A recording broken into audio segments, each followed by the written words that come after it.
अस्सलाम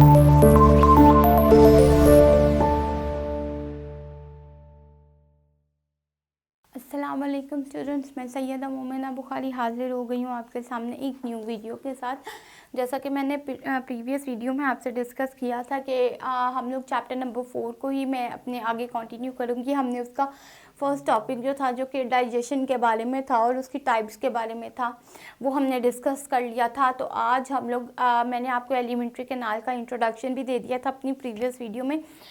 तो आज हम एलिमेंट्री कैनाल को थोड़ा सा जो डीपली उसको हम लोग पढ़ेंगे कि किस तरह से आपकी एलिमेंट्री कैनाल जो होती है वो वर्क कर रही होती है डिफरेंट ऑर्गन्स के साथ, और क्या उसकी शेप होती है, क्या उसके फंक्शंस होते हैं। आज हम उसको डिस्कस करेंगे। तो सबसे पहले मैं एलिमेंट्री कैनाल को एक्सप्लेन कर देती हूँ कि एलिमेंट्री कैनाल जो होती है बेसिकली ये एक लॉन्ग ट्यूब होती है जो कि आपके डाइजेस्टिव सिस्टम की वर्किंग करती है। आपका डाइजेस्टिव सिस्टम आपकी ओरल कैविटी से लेके आपके माउथ से लेकर किस तरह से आपके एक्सक्रीटरी सिस्टम तक किस तरह से पहुंचता है, वो सारा एलिमेंट्री कैनाल का ही काम होता है कि इस ट्यूब से ही गुजरते हुए, पास ऑन होते हुए आपका जो फूड होता है वो एक्सक्रीटरी सिस्टम तक पहुंचता है। और आपके जो जितने भी फूड मॉलिक्यूल्स होते हैं उनका जो ब्रेक डाउन हो रहा होता है वो भी इसी में ही हो रहा होता है और डिफरेंट ऑर्गन्स में हो रहा होता है जो इसके साथ कनेक्टेड होते हैं। तो सबसे पहले हम बात करते हैं जो फर्स्ट इसका जो पार्ट है एलिमेंट्री कैनाल का, वो है ओरल कैविटी। ओरल कैविटीज आपका जो माउथ का इंटरनल स्ट्रक्चर है, जो माउथ का अंदर का इंटरनल स्ट्रक्चर है, उसे हम ओरल कैविटी कहते हैं। ओरल कैविटी पे 4 तरह के जो टीथ होते हैं, 4 टाइप ऑफ टीथ जो होते हैं वो प्रेजेंट होते हैं, जो कि क्या करते हैं, फूड की ग्राइंडिंग करते हैं। अब फूड डाइजेस्ट होना तो बात की बात है। पहले तो ये है कि जब हम खाना खाते हैं तो सबसे पहले वो उन बाइट को हम लोग च्यू करते हैं। जब हम कोई भी बाइट लेते हैं किसी भी चीज़ की, हम उसको च्यू करते हैं। हम उसको ऐसे ही नहीं अंदर ले जाते, हम उसको पहले च्यू करते हैं, उसकी पहले ग्राइंडिंग होती है। हाँ, वैसे हम लोग च्यू करना कहते हैं, लेकिन अगर आप बायोलॉजिकली एक टर्म यूज़ करें तो उसको हम कहते हैं कि फूड की ग्राइंडिंग हो रही है। जब फूड की ग्राइंडिंग होती है वो 4 दांत होते हैं जिनके थ्रू होती है। सबसे पहले होते हैं incisors, second is canines, third is molars and fourth is premolars. ये ऐसे 4 दांत हैं जो आपकी फूड की ग्राइंडिंग में हेल्प करते हैं। अच्छा, तो इसमें जो हो गया ओरल कैविटी का जो फर्स्ट है उसमें टीथ होते हैं इंसीजियर्स, कैनाइन्स,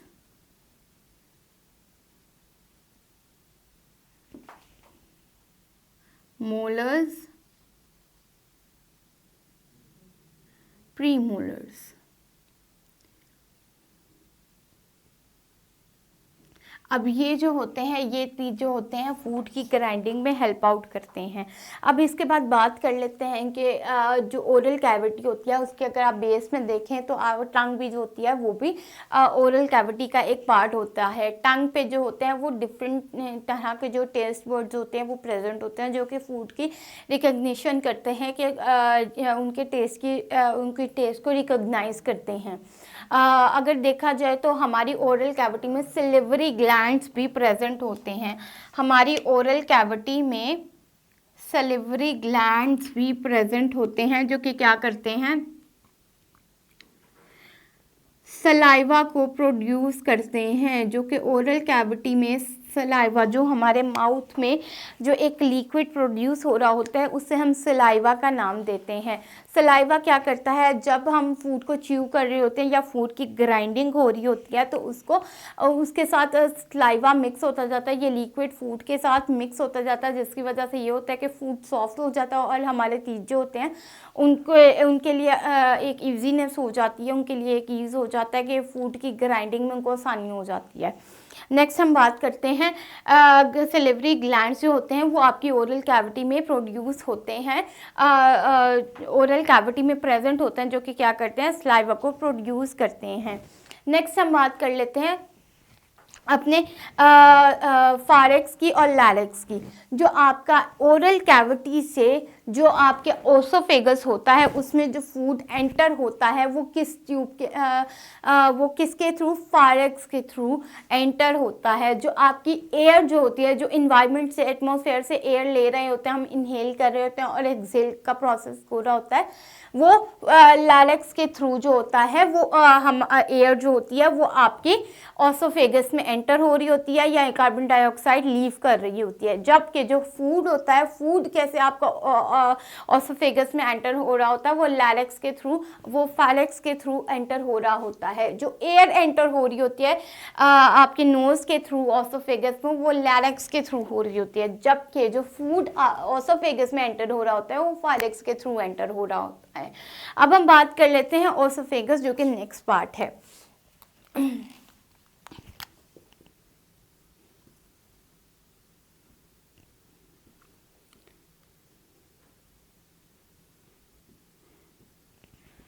ओसोफेगस की बात कर लेते हैं कि ये ओसोफेगस क्या होती है। ओसोफेगस भी एक जो होती है वो ट्यूब होती है, मैस्कुलर ट्यूब होती है, जो कि क्या करती है, जैसे हम कहीं पे जाने के लिए किसी भी रूट, कहीं पे भी हम जा रहे हो तो एक रूट हमारा होता है, वैसे ही फूड का और स्टमक में जाने तक का, ओरल कैविटी से फूड जो स्टमक में जाता है उसका जो रूट है वो उस रूट का नाम है oesophagus.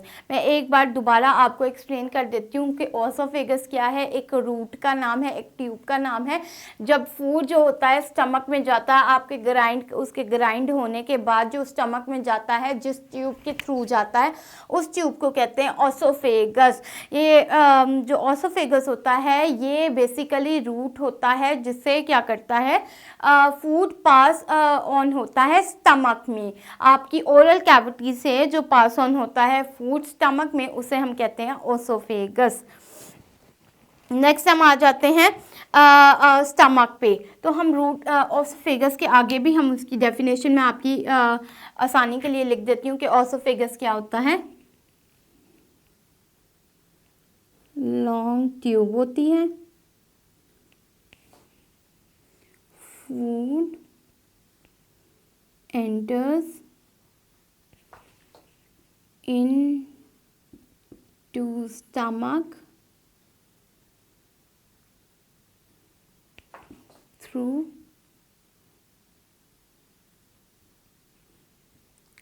it।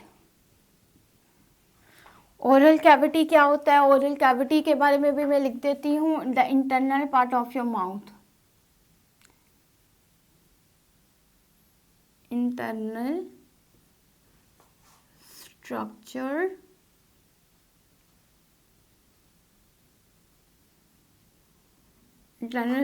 of mouth. Mouth का जो इंटरनल स्ट्रक्चर होता है वो ओरल कैविटी कहलाता है। ओसोफेगस के बारे में मैंने आपको बता दिया। अब हम इसके एलिमेंट्री कैनाल के थर्ड ऑर्गन के बारे में बात करते हैं, विच इज द स्टमक। अब स्टमक क्या करता है? अब ओरल कैविटी में फूड ग्राइंड हो गया, सलाइवा उसमें मिक्सअप हो गया, ओसोफेगस के थ्रू वो ग्राइंडेड फूड जो था वो स्टमक में एंटर हो गया। अब वो पहुंच गया है स्टमक में। अब स्टमक में क्या होता है? स्टमक में बेसिकली एक आपका स्टमक में तो हम एक इजी वर्ड्स में कह देते हैं कि फूड जो स्टोर होता है वो स्टमक में होता है। लेकिन अगर हम बायोलॉजिकली देखें तो स्टमक में फूड किस तरह से डाइजेस्ट होता है, इसके पीछे एक प्रोसेस है। स्टमक जो होता है वो गैस्ट्रिक, जैसे कि सलेवरी ग्लैंड्स होते हैं ओरल कैविटी में, वो सलाइवा को प्रोड्यूस करते हैं, वैसे ही स्टमक में जो होता है वो गैस्ट्रिक जूस जो होता है वो प्रोड्यूस होता है, जिसमें कुछ एंजाइम्स प्रेजेंट होते हैं जो कि फूड के जो कॉम्प्लेक्स फूड मॉलिक्यूल्स जो होते हैं उनको ब्रेक डाउन करते हैं। तो हम यहाँ पर मेंशन मैं कर देती हूँ, stomach produces gastric juice. Stomach जो होता है गैस्ट्रिक जूस को प्रोड्यूस करता है और उस जूस में क्या होते हैं, कुछ एंजाइम्स प्रेजेंट होते हैं जो कि फूड मॉलिक्यूल्स की क्या करते हैं, उनकी ब्रेक डाउन करते हैं और उनको आगे पास ऑन करते हैं। अब स्टमक के अंदर जो गैस्ट्रिक जूस जो प्रोड्यूस होता है, इसमें 3 चीज़ें प्रेजेंट होती हैं। उन चीज़ों के बारे में बात कर लेते हैं। गैस्ट्रिक जूस में गैस्ट्रिक जूस जो होता है उसके 3 कंपोनेंट्स होते हैं, वो 3 चीज़ों से मिलके बना होता है। तो सबसे पहला होता है हाइड्रोक्लोरिक एसिड, हाइड्रोक्लोरिक एसिड सबसे पहला होता है हाइड्रोक्लोरिक एसिड। अब हाइड्रोक्लोरिक एसिड की बात कर लेते हैं कि हाइड्रोक्लोरिक एसिड जो होते हैं, अगर तो जब आपका फूड अंदर एंटर हो गया है, अगर तो आपके फूड में कुछ वो जर्म्स होंगे तो वो क्या करेंगे, हाइड्रोक्लोरिक एसिड क्या करेगा, उन जर्म्स को किल करेगा, ताकि आगे से वो फूड जो होगा पास ऑन होता होता उसमें कुछ जर्म्स होंगे, आपके वो जर्म्स जो होंगे आपके स्मॉल इंटेस्टाइन को या आपके इंटरनल स्ट्रक्चर को हार्म ना पहुंचा दे। तो हाइड्रोक्लोरिक एसिड क्या करेगा, गैस्ट्रिक जूस में जो हाइड्रोक्लोरिक एसिड होता है वो बेसिकली क्या करता है, जितने भी फूड में जर्म्स होते हैं उनको किल करता है। फिर उसके अंदर होते हैं एंजाइम्स।